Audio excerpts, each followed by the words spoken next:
Bueno, buenas tardes, yo soy Ramón Corominas, como os ha dicho Enric, yo soy consultor de accesibilidad en Tecnosite, también fui estudiante del máster UOC en su día, en la primera edición en el año 2007, y bueno, aquello pues entre otras cosas me dio la oportunidad de afianzar los conocimientos, algunos de ellos que ya tenía, otros totalmente nuevos para mí, y ahora pues soy uno de los docentes de este máster, en particular de la primera especialización. Luego Enric creo que os comentará un poco los contenidos, y la ponencia que os voy a dar pues es un poco sobre esa primera especialización, bueno, en realidad sobre el primer posgrado, que trata de la gestión de contenidos, es decir, la creación de contenidos web accesibles y también de su evaluación.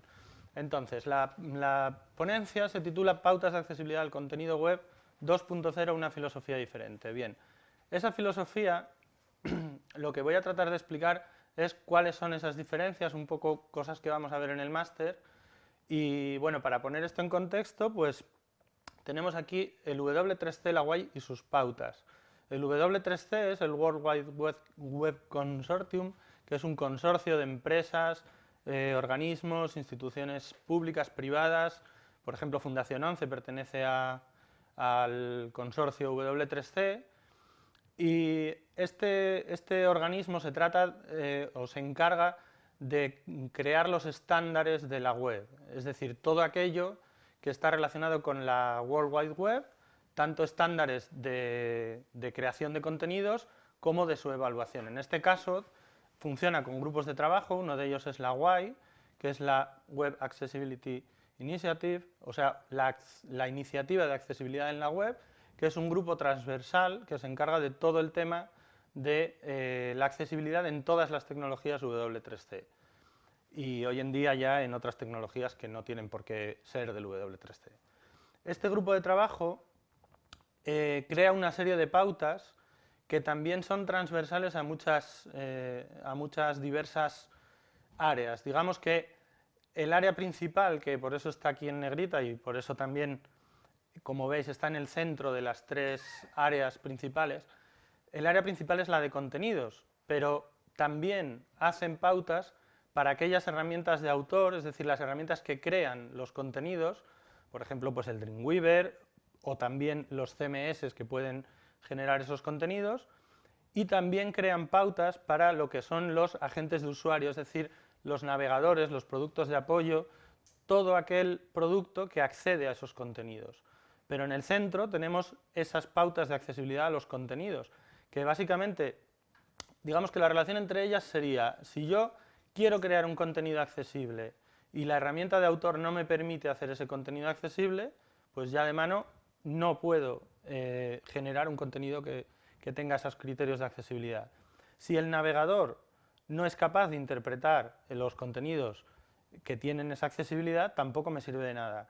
Pero en el centro tengo que tener esos contenidos accesibles, ¿vale? Por poner un ejemplo, imaginaos que un Dreamweaver no es capaz de poner el texto alternativo de las imágenes, pues lógicamente da igual lo que haga, que el contenido no va a ser accesible y los navegadores tampoco van a poder acceder a él.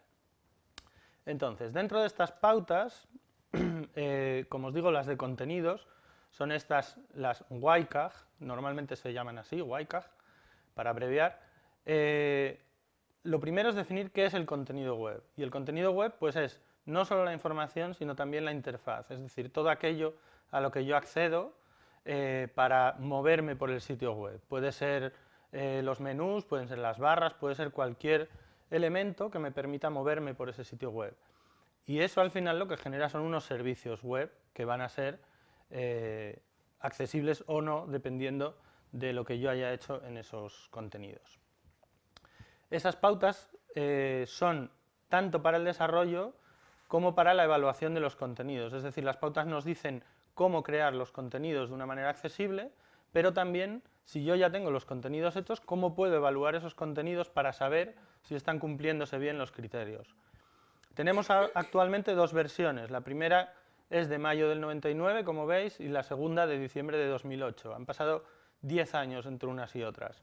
Lógicamente las tecnologías cambiaron mucho en esa época, también el tiempo que han tardado en llegar la segunda versión es una muestra de que se ha tardado en llegar a un consenso sobre cómo debían ser esas pautas, y ese tiempo de espera ha merecido la pena porque el consenso ha sido completo entre todos los sectores implicados, no solo los fabricantes, sino también los propios desarrolladores. Todavía puede que haya alguna cosa que podría estar mejor, pero bueno, la verdad que son unas pautas mucho mejores, por lo menos en lo que es su concepción. Ambas son recomendaciones del W3C. ¿Qué quiere decir eso? Pues que son documentos finales, documentos que ya no van a cambiar en el tiempo y que en principio se pueden tomar como referencia normativa, de hecho muchas legislaciones lo hacen, y como esos documentos no van a cambiar en el tiempo, lo que sí cambia en el tiempo pueden ser los documentos de soporte, es decir, los documentos de apoyo que explican las pautas más desarrolladamente, las técnicas, que lógicamente cambiarán dependiendo de la tecnología, y los documentos, digamos, que ayudan a comprender esas pautas y a aplicarlas, ¿no? Entonces, lo primero es ver, así grosso modo, las principales diferencias entre unas y otras. Y luego trataré de explicar un poquito en qué consisten estas 4 que he cogido como principales. Entonces, tenemos en la primera versión, vemos que las tecnologías solo se referían, o estas pautas solo tenían en cuenta tecnologías que pertenecían al W3C. Es decir, el W3C asumía que las únicas tecnologías que tenían soporte para la accesibilidad eran las que ellos mismos hacían, porque estaban integradas dentro de sus grupos de trabajos, y por lo tanto cualquier otra tecnología ajena quedaba fuera. Entonces, ¿en qué se resumía eso? Pues que las tecnologías que se trataban eran prácticamente solo HTML y CSS. Quizá alguna más, SMIL o MathML o algo de esto, pero tecnologías de muy poco uso y generalistas, digamos que solo HTML y CSS. ¿Qué pasa? Que en las pautas 2.0 ya se han dado cuenta de que eso no es viable y de que el W3C no puede simplemente decir las que son accesibles son las mías, sino que tienen que abarcar también otras tecnologías. Y eso es lo que contienen las 2.0. Se cubren de alguna manera cualquier tecnología siempre y cuando tenga el soporte de accesibilidad, que luego os explicaré en qué consiste eso. La segunda diferencia es en la estructura. Las primeras pautas tenían 14 pautas en total y dentro de ellas había una cosa llamada puntos de verificación, que eran como test rápidos que uno podía hacer para verificar si su página era accesible o para, de alguna manera, desarrollar esa página de un modo accesible. En las segundas pautas, el cambio estructural ha sido de añadir un primer nivel, que es principios básicos, que son 4 principios nada más, y lo hacen a un nivel de concepto mucho más genérico, que precisamente permite abarcar esas tecnologías adicionales. Y dentro de los principios básicos es donde ya se encuentran las pautas, que también son más conceptuales, y dentro de esas pautas están los criterios de éxito o criterios de conformidad, que al final es más o menos lo mismo que los puntos de verificación. Otra diferencia importante es cómo se clasifican esos puntos. En la primera versión había una cosa llamada prioridades, que eran prioridad 1, 2 y 3, y luego de esas prioridades se deducían los niveles de accesibilidad de las páginas. En la segunda versión han cambiado y ahora solo hay niveles de cumplimiento, luego veremos por qué. Y por último, la cuarta diferencia que tengo aquí anotada son las técnicas. En la primera versión las técnicas de aplicación o técnicas de desarrollo eran más bien ejemplos, por ejemplo, puedes hacerlo así, pero no quedaba claro si eso era lo que había que hacer, si era una posibilidad, si era qué era. En la segunda versión de las pautas, pues estas técnicas son algo mucho más preciso. Hay técnicas que dicen si lo haces así será válido, hay técnicas que son de ayuda y hay técnicas que son directamente cosas que no debes hacer, cosas que son fallos. Luego hablaremos de ello. Entonces, empiezo por el punto de la neutralidad tecnológica. ¿Qué significa eso de la neutralidad tecnológica? Pues significa que en esta segunda versión, lo dicho, como ya no se puede seguir con esa idea de que HTML y CSS es lo único accesible, pues tenemos que se permite cualquier tecnología siempre que se haga un uso accesible de ella. ¿Qué es eso de un uso accesible? Pues Significa que cualquier tecnología, si yo la uso mal, no va a ser accesible. Si yo en un HTML, en una imagen, no le meto el texto alternativo, pues esa tecnología podrá ser todo lo accesible que quieras, pero lo estoy haciendo mal y por lo tanto no tengo accesibilidad. En la segunda versión de estas pautas, yo tengo que cualquier tecnología, siempre que se haga bien, puede ser accesible. ¿Qué quiere decir hacerlo bien? Pues quiere decir que cuando la tecnología tenga una característica que supuestamente va a dar accesibilidad al sitio, yo la use. O que si uso algo de la tecnología que no es accesible, pues dé una alternativa, por ejemplo. Pero además, esa tecnología tiene que tener soporte de la accesibilidad, soporte para la accesibilidad. ¿Qué significa eso? Pues que los navegadores sean capaces de leer esas características de accesibilidad. Por ejemplo, pues si el navegador no es capaz de leer el texto alternativo de una imagen, de nada me sirve ponérselo, porque ese navegador va a ser incapaz de transmitírselo al lector de pantalla y el lector de pantalla, por lo tanto, tampoco sabrá cómo es eso. ¿Y eso a qué nos lleva? Pues que algunas características de accesibilidad tienen soporte en todos los sistemas operativos, en todas las plataformas y en casi todos los productos de apoyo, pero otras tecnologías o otros usos no. Aquí tengo anotadas algunas de las cosas que tienen soporte o que no, poquito para poneros un ejemplo, ¿no? Por ejemplo, las tecnologías del W3C como HTML y CSS tienen soporte nativo en todos los navegadores. Es decir, cualquier navegador es capaz hoy en día prácticamente de presentar HTML y CSS y también es capaz de leer las características de accesibilidad que den estas dos tecnologías, que son del W3C. ¿Qué ocurre? Que estas tecnologías funcionan perfectamente en todos los sistemas operativos, todos los navegadores de todos los sistemas operativos son capaces de acceder a esas características y también los productos de apoyo. Por ejemplo, igual que accede JAWS en Windows, pues VoiceOver es capaz de acceder a las características de accesibilidad de estas dos tecnologías.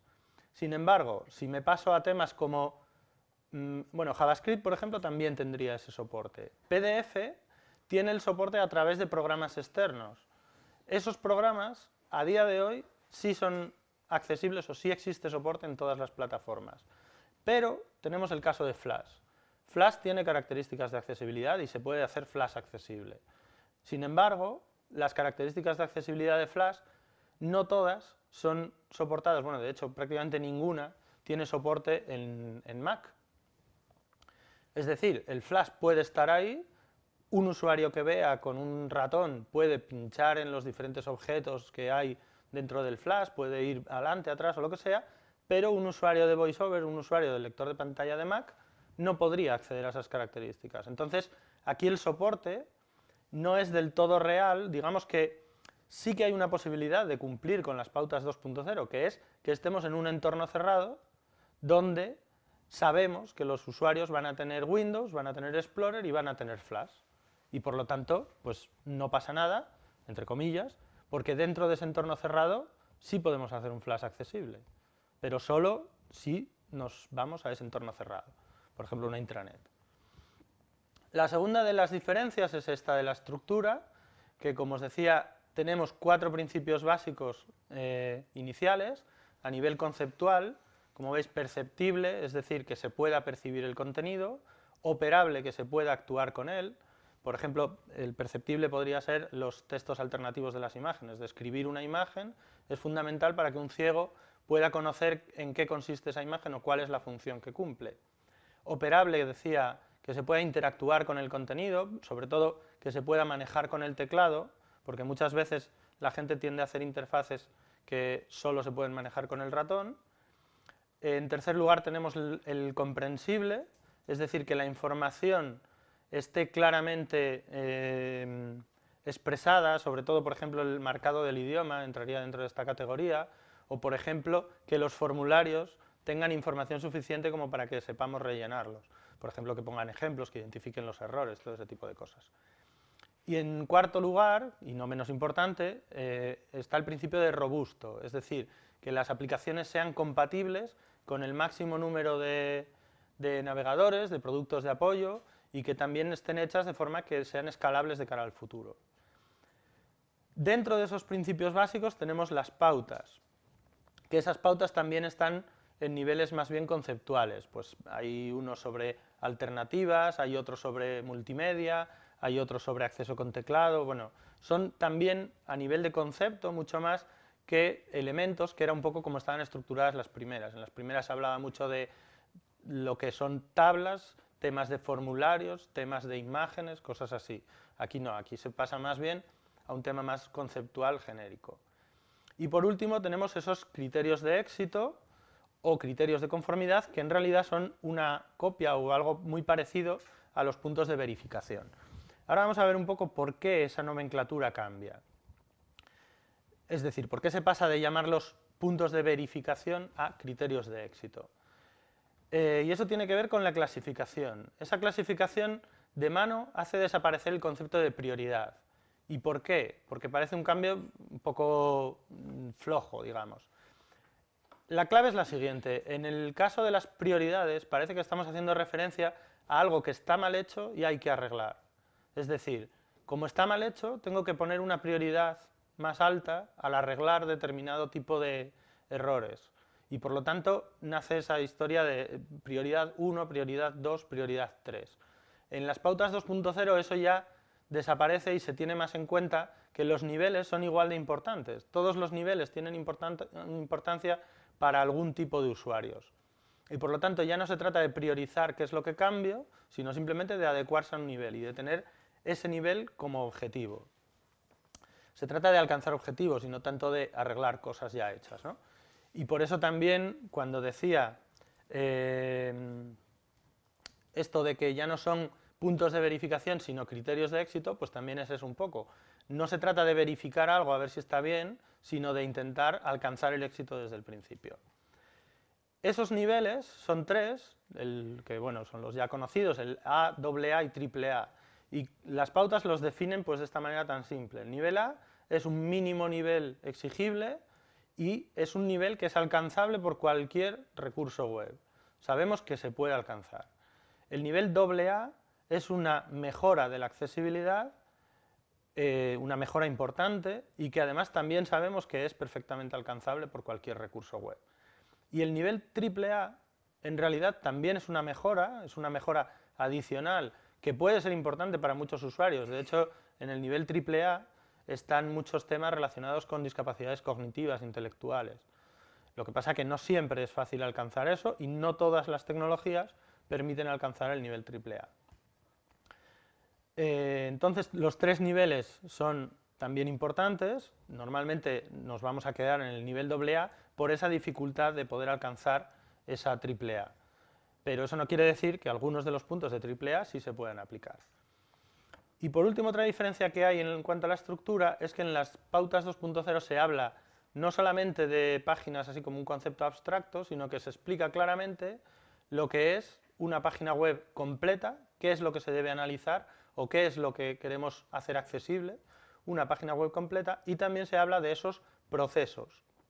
Los procesos completos, pues bueno, todos sabéis que cuando, por ejemplo, entramos a comprar un billete de avión por internet, pues de nada me va a servir que las 4 primeras páginas del proceso, donde me pide todos los datos, el vuelo, el asiento, todo eso, esté bien y sea accesible, si el proceso final, si el punto donde tengo que ir a pagar, no es accesible, porque al final me quedo sin billete igual, ¿vale? Entonces, por eso se habla ahora de procesos completos y se asigna la accesibilidad a todo el proceso, no solo a cada página por separado. Y por último, la diferencia que os decía de las técnicas. Las técnicas para el desarrollo web accesible, también para la evaluación, pero bueno, normalmente las técnicas van a ser más destinadas al desarrollo. Las técnicas en esta segunda versión son mucho más específicas, son más concretas a la hora de decir cómo se deben hacer los contenidos, son mucho más claras de qué es accesible, qué no es accesible, qué es una mejora, qué es un fallo del marcado de contenidos. Y por ejemplo, pues, como veis ahí tenemos técnicas suficientes, técnicas complementarias y los fallos comunes. Bueno, pues las suficientes son aquellas técnicas que si yo la aplico, sé seguro que ese contenido va a tener el criterio de accesibilidad cumplido. Por ejemplo, ponerle un alt a una imagen. Eso, por ejemplo, va a ser una técnica suficiente para hacer que una imagen sea accesible. Bueno, por supuesto, poner un alt apropiado, porque si yo le pongo un alt que no tiene nada que ver con lo que la imagen representa, pues de nada me va a servir ese alt. Una técnica complementaria puede ser, por ejemplo, añadir teclas de acceso rápido. No es que eso me vaya a cubrir ningún criterio realmente, pero sí me va a ayudar a la accesibilidad y sí va a mejorar la accesibilidad para algunos usuarios. Y por último, los fallos, pues son cosas que sé que si las hago estoy haciendo algo mal. Por ejemplo, utilizar una etiqueta como es UL, que es para el marcado de listas, para generar un efecto de sangría. Pues una persona que acceda con un lector de pantalla va a pensar que ahí hay una lista, pero realmente lo único que ve es que hay una sangría. Bueno, de hecho no lo ve. Lo único que percibe es que ahí hay una lista, sin elementos, es una cosa rara, digamos. Igual que si utilizo block quote, por ejemplo, que es un elemento para citas, o ese tipo de cosas. Si uso una etiqueta para un efecto visual, sé que estoy haciendo algo mal. Las etiquetas hay que usarlas para marcar la semántica del sitio. Y por último, otra diferencia importante es que las técnicas en WCAG 2.0 también cubren otras tecnologías que no son del W3C. En realidad, estas técnicas que no son del W3C normalmente van a estar en las páginas de los fabricantes de estas tecnologías, pero por ejemplo, Adobe ha sacado hace poco técnicas para Flash, si no recuerdo mal también ha sacado técnicas para PDF, Microsoft ha publicado técnicas para Silverlight. En principio, todas las tecnologías que no estén en el W3C, pues hombre, el W3C quizá las enlace, pero supongo que tampoco van a hacerse responsables de esas técnicas, ¿no? Pero digamos que dentro del W3C mismo, pues ya tenemos técnicas para HTML, para CSS, para JavaScript, incluso para documentos de texto plano, para SMIL, por ejemplo, que es un lenguaje de multimedia, de sincronización. Digamos que hay muchas más técnicas de lo que había en las primeras y sobre todo eso, mucho más específicas.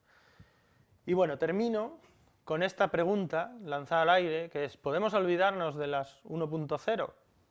Bueno, de momento la respuesta es quizá no. Primero porque en España la ley sigue basándose en las pautas 1.0. La ley se basa en una norma que es la UNE 139.803.2.2004, que básicamente es una copia o una traslación de las WCAG 1.0 a la norma UNE española, vamos. Esa norma, lógicamente, pues eso, está basada en 1.0 y de momento es a lo que nos tenemos que atener cuando hacemos auditorías y cuando le decimos a alguien si está cumpliendo o no está cumpliendo con los criterios de acuerdo a la ley. Ahora bien, ¿qué pasa? Que en realidad los criterios, a nivel de criterio, a nivel de qué es lo que hay que hacer, a nivel de cómo se hace que una web sea accesible, realmente no ha cambiado tanto. Ha cambiado el concepto este filosófico de que ya no estoy en un entorno cerrado de unas tecnologías muy concretas. Ahora, en teoría, puedo usar otras tecnologías, siempre y cuando, lo dicho, haya soporte para esa accesibilidad, pero en principio los criterios pues, no son muy distintos. Las dos versiones son perfectamente compatibles. Sí que es cierto que puede ocurrir que cosas que validen con la 2.0 no sean del todo válidas en 1.0, más que nada porque en 2.0 admito tecnologías que en 1.0 no. Pero si hago bien algo en 1.0, es decir, si me centro en hacerlo bien con 1.0, el cambio a 2.0 va a ser prácticamente cero, por no decir que va a ser cero, vamos. Entonces sí que se pueden hacer las cosas todavía teniendo en cuenta las 1.0, sabiendo un poquito cuáles son esas diferencias, que es una parte de lo que hablaremos en el máster, y con esas diferencias da igual, digamos que eso, que esos criterios como no son tan diferentes, pues realmente podemos compatibilizarlo perfectamente. Lo bueno es que al hablar de WCAG 2.0 o al centrarnos en WCAG 1.0 teniendo en cuenta las 2.0, esta segunda versión se puede aplicar a tecnologías que ni siquiera existen hoy en día. De hecho, bueno, el ejemplo más claro puede ser HTML5, CSS3, son tecnologías que todavía están en fase de borrador, todavía hay mucha discusión, sobre todo en terrenos de accesibilidad, por ejemplo, pues hay una etiqueta por ahí que es el Canvas, que da mucha guerra en esas cosas, pero las WCAG 2.0, tal y como están estructuradas y tal y como están hechas, se podrán aplicar también a HTML5 y CSS3 cuando estas tecnologías estén disponibles como recomendaciones fijas, ¿no? Y por último, una cosa que es importante saber es que a día de hoy todos apuestan por Wildcard 2.0. Es decir, no es como a lo mejor otras pautas que quizá había menos consenso, sobre todo porque a la industria le interesa ir por un lado, a las organizaciones por otro, sino que aquí todo el mundo apuesta por ella. Vamos, los fabricantes de tecnologías, como os digo, están publicando técnicas para Wildcard 2.0, con lo cual eso es una apuesta clara. Los creadores de contenidos llevaban mucho tiempo esperando unas pautas que les dieran esa libertad para usar tecnologías que quizá ahora no podían usar o estaban restringidos. Los creadores, quiero decir, desarrolladores y quiero decir todo ese mundo del diseño y tal.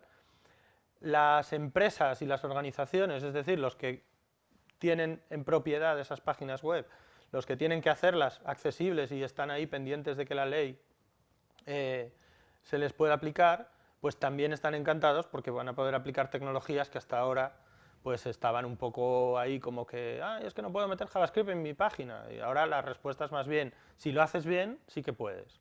Pero hay que hacerlo bien, claro. Y por último, también la legislación y la normativa, poco a poco, porque estos son más lentos, pero también están llegando a ello. De hecho, en Europa, por ejemplo, nosotros trabajamos con la Comisión Europea para analizar sus páginas y ellos lo único que nos piden es Wildcard 2.0, ya no quieren oír hablar de la 1.0 y en principio se supone que todo va a ir por ahí. Así que el panorama es bueno y bueno, pues nada, eso ha sido todo. Muchas gracias.